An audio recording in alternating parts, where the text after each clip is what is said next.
Digital സാങ്കേതിക സർവകലാശാലകളിലേക്ക് സ്ഥിരം ബിസിമാരെ supreme കോടതി നിയമിക്കും. ഗവർണറും സർക്കാരും ബിസി നിയമനത്തിൽ സമവായത്തിൽ എത്താത്തതിനെ തുടർന്നാണ് സുപ്രീം കോടതിയുടെ തീരുമാനം. മുഖ്യമന്ത്രിയും ഗവർണറും നൽകിയ പട്ടിക പരിശോധിച്ച് ഒറ്റപ്പേര് നൽകാൻ ജസ്റ്റിസ് സുധാംശു ധൂലിയ കമ്മിറ്റിയോട് സുപ്രീം കോടതി നിർദ്ദേശിച്ചു. ആർ അച്യുതൻ ഡൽഹിയിൽ നിന്ന് വിവരങ്ങളുമായുണ്ട്. അച്യുതൻ, ഈ രണ്ട് സർവകലാശാലകളിലെയും ബിസിമാരെ നിയമിക്കുന്ന കാര്യത്തിൽ ഒരു സമവായത്തിലെത്താൻ ഇന്നലത്തെ ചർച്ചയിലും കഴിഞ്ഞില്ല. ഗവർണർ വിട്ടുവീഴ്ചകൾക്ക് തയ്യാറായില്ല. ഗവർണർ നിർദ്ദേശിച്ച രണ്ട് പേരുകാർ അവർ തന്നെയായിരിക്കണം ഡിജിറ്റലിന്റെയും സാങ്കേതിക സർവകലാശാലകളിലെയും ബിസിമാർ എന്ന നിലപാട് സ്വീകരിച്ചു. അതോടുകൂടി ഈ ചർച്ച അലസിപ്പിരിയുകയായിരുന്നു. അപ്പോൾ സുപ്രീം കോടതി നേരത്തെ തന്നെ പറഞ്ഞിട്ടുണ്ട്, ഇതിലൊരു സമവായത്തിലെത്താൻ കഴിഞ്ഞിട്ടില്ലെങ്കിൽ സുപ്രീം കോടതി തീരുമാനിക്കുമെന്നാണ്. ഇപ്പോൾ ഏത് തരത്തിലുള്ളൊരു ഇടപെടലാണ് സുപ്രീം കോടതി ഈ ഡിജിറ്റൽ സാങ്കേതിക സർവകലാശാലകളിലെ ബിസിമാരുടെ നിയമനത്തിൽ സ്വീകരിച്ചിരിക്കുന്നത്? ജി.കെ, കഴിഞ്ഞ തവണ സുപ്രീം കോടതി ഈ വിഷയം പരിഗണിച്ചപ്പോഴാണ് മുഖ്യമന്ത്രിയോടും ചാൻസലറോടും ഇക്കാര്യത്തിൽ ഒരു സമവായത്തിലെത്താൻ നിർദ്ദേശിച്ചത്. അതായിരിക്കും നല്ലത് എന്നായിരുന്നു കോടതിയുടെ നിരീക്ഷണം. അങ്ങനെ ഇന്നലെ മന്ത്രിമാർ, നിയമമന്ത്രിയും അതുപോലെ തന്നെ ഉന്നത വിദ്യാഭ്യാസ മന്ത്രിയും ചാൻസലറെ കണ്ടിരുന്നു. പക്ഷേ ഇന്ന് കോടതി പരിഗണിക്കുമ്പോൾ ഈ കേസിൽ സുപ്രീം കോടതി പറഞ്ഞത് ഇപ്പോഴും ഈ ഡിജിറ്റൽ സാങ്കേതിക സർവകലാശാല ബിസി നിയമനത്തിലെ സ്തംഭന അവസ്ഥ തുടരുന്നു. മുഖ്യമന്ത്രിക്കും ചാൻസലറിനും ഒരു സമവായത്തിലെത്താൻ കഴിഞ്ഞില്ല എന്നൊരു നിരീക്ഷണമാണ് സുപ്രീം കോടതി നടത്തിയിരിക്കുന്നത്. പരസ്പര കത്ത് കൈമാറ്റം ചെയ്യുന്നതല്ലാതെ ഒരു തീരുമാനമെടുക്കാൻ രണ്ടു കൂട്ടർക്കും കഴിഞ്ഞിട്ടില്ല എന്നതാണ് ഇതിൽ സുപ്രീം കോടതിയുടെ സുപ്രധാനമായിട്ടുള്ള നിരീക്ഷണം. എന്നാൽ സംസ്ഥാന സർക്കാർ അറിയിച്ചത് ഒരു പേരിൽ മാത്രമാണ് സർക്കാരിന് എതിർപ്പ്. ആ പേരൊഴികെ ഏത് പേര് ചാൻസലർ തിരഞ്ഞെടുത്താലും അതിൽ സർക്കാരിന് പൂർണ്ണ യോജിപ്പുണ്ട് എന്ന് സംസ്ഥാന സർക്കാർ അറിയിച്ചു. എന്നാൽ ചാൻസലറിന് വേണ്ടി ഹാജരായ ASG അതിനെ എതിർക്കുകയും ചെയ്തു. അങ്ങനെ വീണ്ടും അത്തരം പ്രതിസന്ധി നേരിട്ടതോടുകൂടിയാണ് സുപ്രീം കോടതിയുടെ നിർണായകമായിട്ടുള്ള ഉത്തരവ് ഇപ്പോൾ ഉണ്ടായിരിക്കുന്നത്.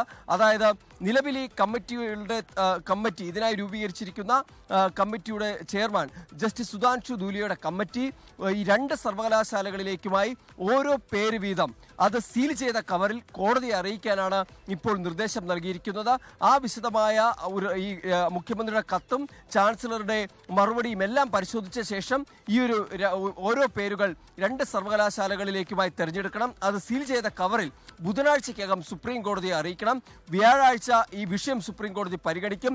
അന്ന് ഉചിതമായ തീരുമാനമെടുക്കാം എന്ന തരത്തിലാണ് ഇപ്പോൾ ഇന്നലെ ഗവർണറുമായി നിയമമന്ത്രി P. രാജീവും അതുപോലെ തന്നെ മന്ത്രി R. ബിന്ദുവും സംസാരിച്ചെങ്കിലും ആലോചനകൾ നടത്തിയെങ്കിലും ഒരു ഒറ്റ പേരിലേക്ക് എത്താൻ ഇരുവർക്കും കഴിഞ്ഞില്ല. ഗവർണർ അദ്ദേഹം പറഞ്ഞ പേരുകളിൽ ഉറച്ചു നിൽക്കുകയും സർക്കാർ നിർദ്ദേശിച്ച പേരുകളിൽ ഉറച്ചു നിൽക്കുകയും ചെയ്താണ് ഇതിന് കാരണം.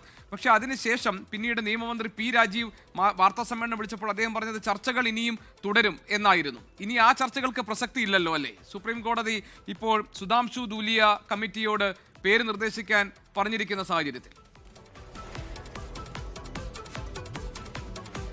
തീർച്ചയായിട്ടും ജി.കെ, ഇനിയുള്ള ചർച്ചകൾക്ക് യാതൊരു പ്രസക്തിയുമില്ല. കാരണം ഇനി ഇത് തീരുമാനമെടുക്കുക സുപ്രീം കോടതി തന്നെയായിരിക്കും. ഈ കേസിന്റെ തുടക്കത്തിൽ തന്നെ സുപ്രീം കോടതി പറഞ്ഞത് ഈ ബിസി നിയമനത്തിലെ സ്തംഭന അവസ്ഥ അത് വിദ്യാഭ്യാസ മേഖലയെ തന്നെ തകർക്കുന്നതാണ്, അത് വിദ്യാർത്ഥികളുടെ ഭാവിയെ ബാധിക്കുന്നതാണ്. അതുകൊണ്ട് തന്നെ എത്രയും വേഗം നിയമനം നടത്തണം. അങ്ങനെ പരിഹാരം കണ്ടുകൊണ്ടാണ് ഈ ഒരു സുധാംശു ധൂലിയ അധ്യക്ഷനായ സമിതി രൂപീകരിക്കാൻ, ഒരു കമ്മിറ്റി രൂപീകരിക്കാനായി കോടതി നിർദ്ദേശിച്ചത്. അങ്ങനെയെങ്കിലും പ്രശ്നത്തിന് ഒരു പരിഹാരം കാണട്ടെ എന്ന് സുപ്രീം കോടതി പറഞ്ഞു. അതിൽ പട്ടിക തെരഞ്ഞെടുത്ത് മുഖ്യമന്ത്രി മുൻഗണനാ ക്രമം നിശ്ചയിച്ച ചാൻസലർക്ക് കൈമാറട്ടെ എന്നതായിരുന്നു കോടതിയുടെ നിർദ്ദേശം. പക്ഷേ അങ്ങനൊരു നിർദ്ദേശം ഉണ്ടായിട്ടും ഇരു കൂട്ടർക്കും ഒരു പേര് തെരഞ്ഞെടുക്കുന്നതിൽ രണ്ട് സർവകലാശാലകളിലേക്കുമായി ഓരോ പേര് തെരഞ്ഞെടുക്കുന്നതിന് കഴിയാതെ വന്നു. അവിടെയാണ് ഇപ്പോൾ സുപ്രീം കോടതി തന്നെ ഇക്കാര്യത്തിൽ ഇടപെടാൻ തയ്യാറെടുക്കുന്നത്. അതായത് ഈ കമ്മിറ്റി ഇനി നൽകുന്ന ഓരോ പേരുകൾ, ആ പേരുകൾ പരിശോധിച്ചുകൊണ്ടായിരിക്കും ഇനി സുപ്രീം കോടതി ബിസി നിയമനം നടത്തുക. മാത്രമല്ല ഇന്ന് ചാൻസലറുടെ മറുപടി അത് സീൽ ചെയ്ത കവറിൽ ASG കോടതിക്ക് കൈമാറാനായി ഒരുങ്ങി. അപ്പോൾ സുപ്രീം കോടതി അതിലൊരു വിസമ്മതം അറിയിച്ചു. തൽക്കാലം ആ മറുപടികളിലേക്കൊന്നും പരിശോധിക്കാനായി കടക്കുന്നില്ല. കാരണം ഇവിടെ ഒരു അടിയന്തര പരിഹാരമാണ്, സ്ഥിരം BC ആണ് ഈ രണ്ട് സർവകലാശാലകളിലേക്കും വേണ്ടത്. അതിനായുള്ള പരിഹാര മാർഗങ്ങളിലേക്കാണ് സുപ്രീം കോടതി കടന്നത്. ലോകത്തെവിടെയായാലും ഏത് സമയത്തും 24 വാർത്തകളും ഓഗ്മെന്റഡ് റിയാലിറ്റി പാക്കേജുകളും എക്സ്പ്ലെയിനറുകളും വിശദമായി കാണാൻ ഞങ്ങളുടെ YouTube ചാനൽ നിങ്ങൾക്ക് സബ്സ്ക്രൈബ് ചെയ്യാം.